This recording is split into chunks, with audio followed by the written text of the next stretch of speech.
Have you ever paused in mid-thought to wonder who's really speaking inside your head?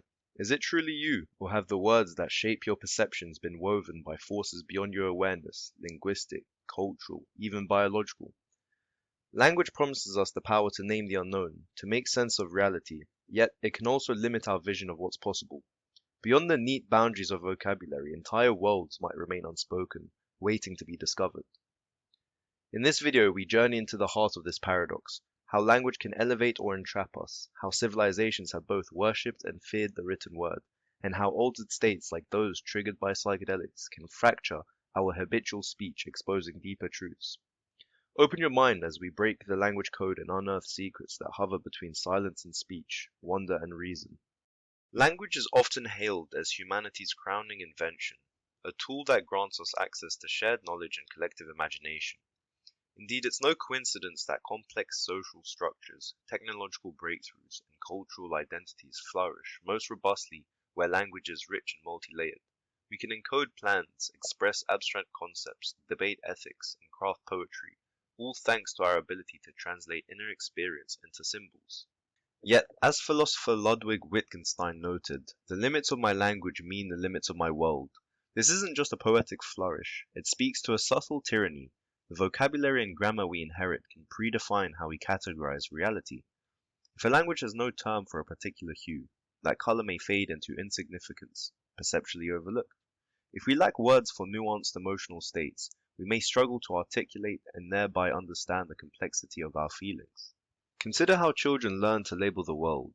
Their earliest words partition a fluid sensory chaos into neat boxes: dog, tree, moon. Over time, these boxes become conceptual containers, shaping thought itself. It's a remarkable feat, yet also a constraint.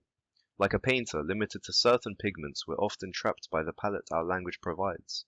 In some indigenous Australian languages, orientation is spoken of only in cardinal directions: north, south, east, west, making speakers exquisitely attuned to environment. By contrast, many of us rely on relative terms like left or right, our senses of direction often more haphazard. This dual role of language, both a powerful means of expanding awareness and a subtle gatekeeper of what we can easily conceptualize, creates a tension. Jerry Fodor's mentalese hypothesis posits that we might have an underlying internal code, more complex than spoken language, that harbors the fullness of our thoughts. Yet, as soon as we convert it into words, we compress or reshape it to fit socially intelligible patterns. Think of a brilliant insight that feels crystal clear in the mind, until we try to explain it and realize the words can't fully capture the intuition. Language is thus a double-edged sword, forging meaning yet quietly slicing away unspoken possibilities. To see how deeply this paradox runs, we must look at how language emerged as a cultural invention, both sacred and practical, and how it evolved across ages and civilizations. Long before modern alphabets, ancient peoples etched symbols into clay tablets, wove pictographs into cloth, or chiseled hieroglyphs on temple walls. In Mesopotamia, cuneiform served as a ledger for commerce and a sacred script for invoking deities. In ancient Egypt, writing was a gift of Thoth, divine messenger between realms. These early inscriptions blurred mundane tasks with cosmic significance. Language, from its inception, hovered at the threshold between the earthly and the mystical.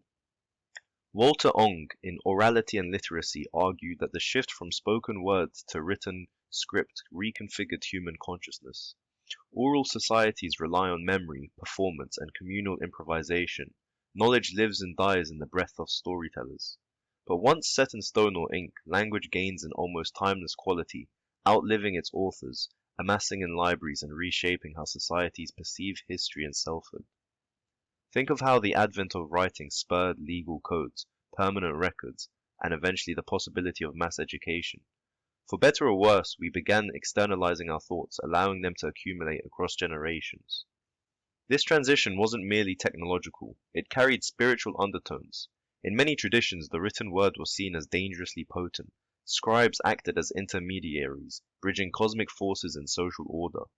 Even now, certain indigenous groups perform elaborate rituals before inscribing important knowledge, acknowledging writing's power to freeze meaning. Meanwhile, in the globalizing era, entire languages fade at alarming rates, silencing entire cosmologies. As a language goes silent, so too do the unique conceptual frameworks and mythic narratives it once carried. In modern times, we've seen new forms of textual expression, social media slang, emojis, GIFs, collapsing distance, bridging subcultures, but also raising questions about brevity and depth.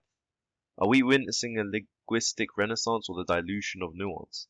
In any case, the evolution of language continues, dancing between utility and enchantment, broadening horizons even as it can homogenize or oversimplify. Yet, beneath these cultural tapestries, a deep psychological current flows, a place where words meet the unconscious, where symbols resonate with archetypal truths.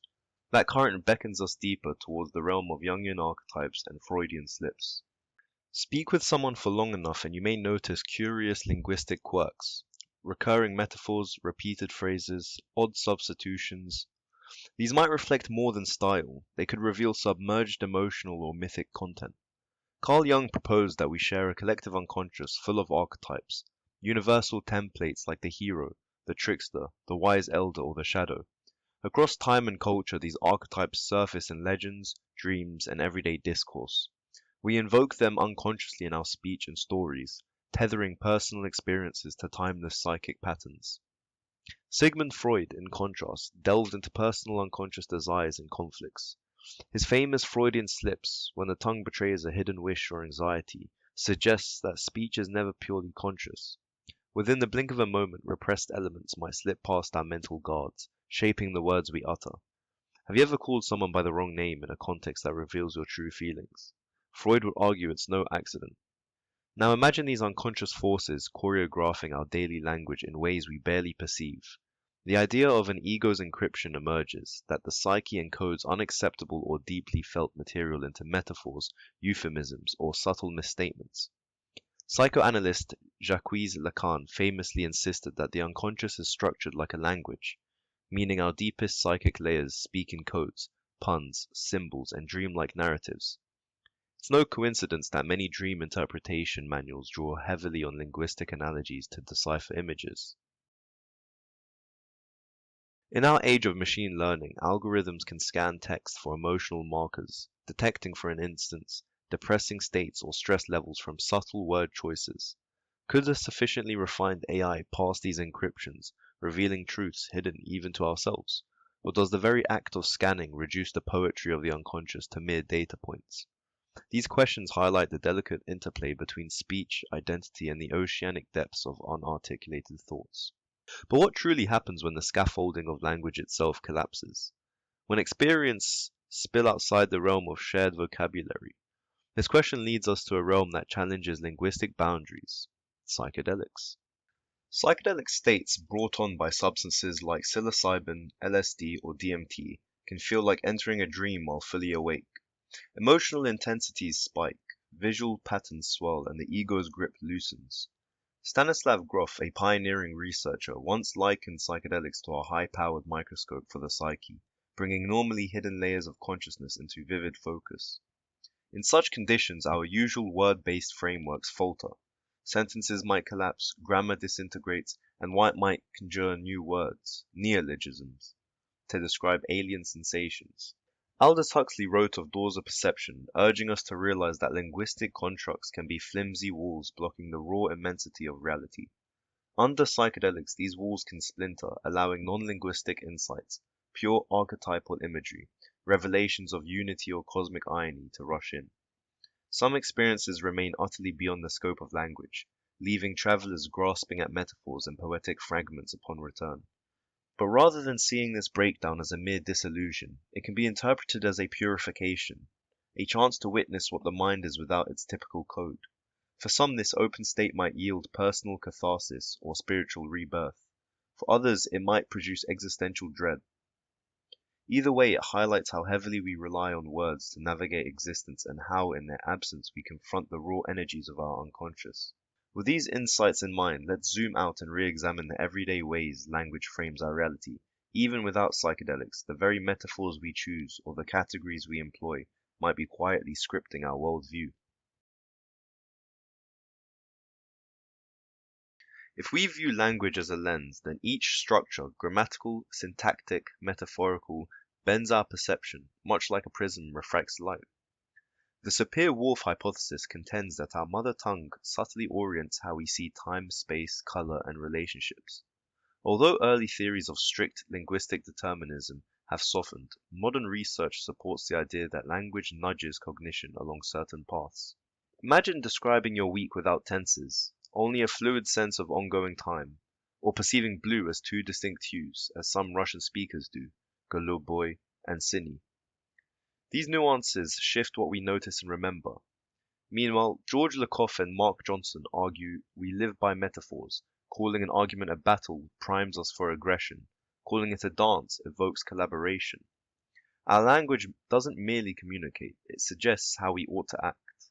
Beyond color and metaphors, bilingual individuals often report feeling like different people, depending on which language they speak. Each linguistic frame brings forth its own emotional norms, idiomatic expressions, and cultural connotations. One might respond more passionately in a first language, yet more analytically in a second. Studies show using a foreign language can reduce cognitive biases, as the emotional weight of words may be less anchored to childhood memories. So if everyday language exerts such influence, what about states that warp or shatter these linguistic frames? This brings us back to psychedelics and how their capacity to break the rules of normal perception can offer a new vantage on what language truly is and does. Psychedelics have been likened to an engine of novelty, fueling creativity and challenging rigid mental schemas. Under their sway, the brain's default mode network, often associated with our narrative self, deactivates or recalibrates, allowing a broader interplay among brain regions. As the conductor's baton is temporarily set down, the orchestra of the mind improvises wildly. Grammar, syntax, and even the sense of self can dissolve, revealing that our reliance on language is akin to scaffolding for reality. William James called mystical states ineffable, precisely because they defy linguistic encapsulation.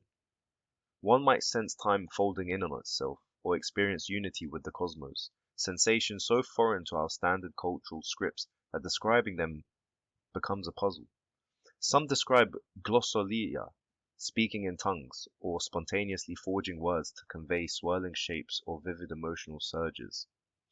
Terence McKenna famously recounted a fountain of alien syllables, a gush of ecstatic utterances no dictionary can hold.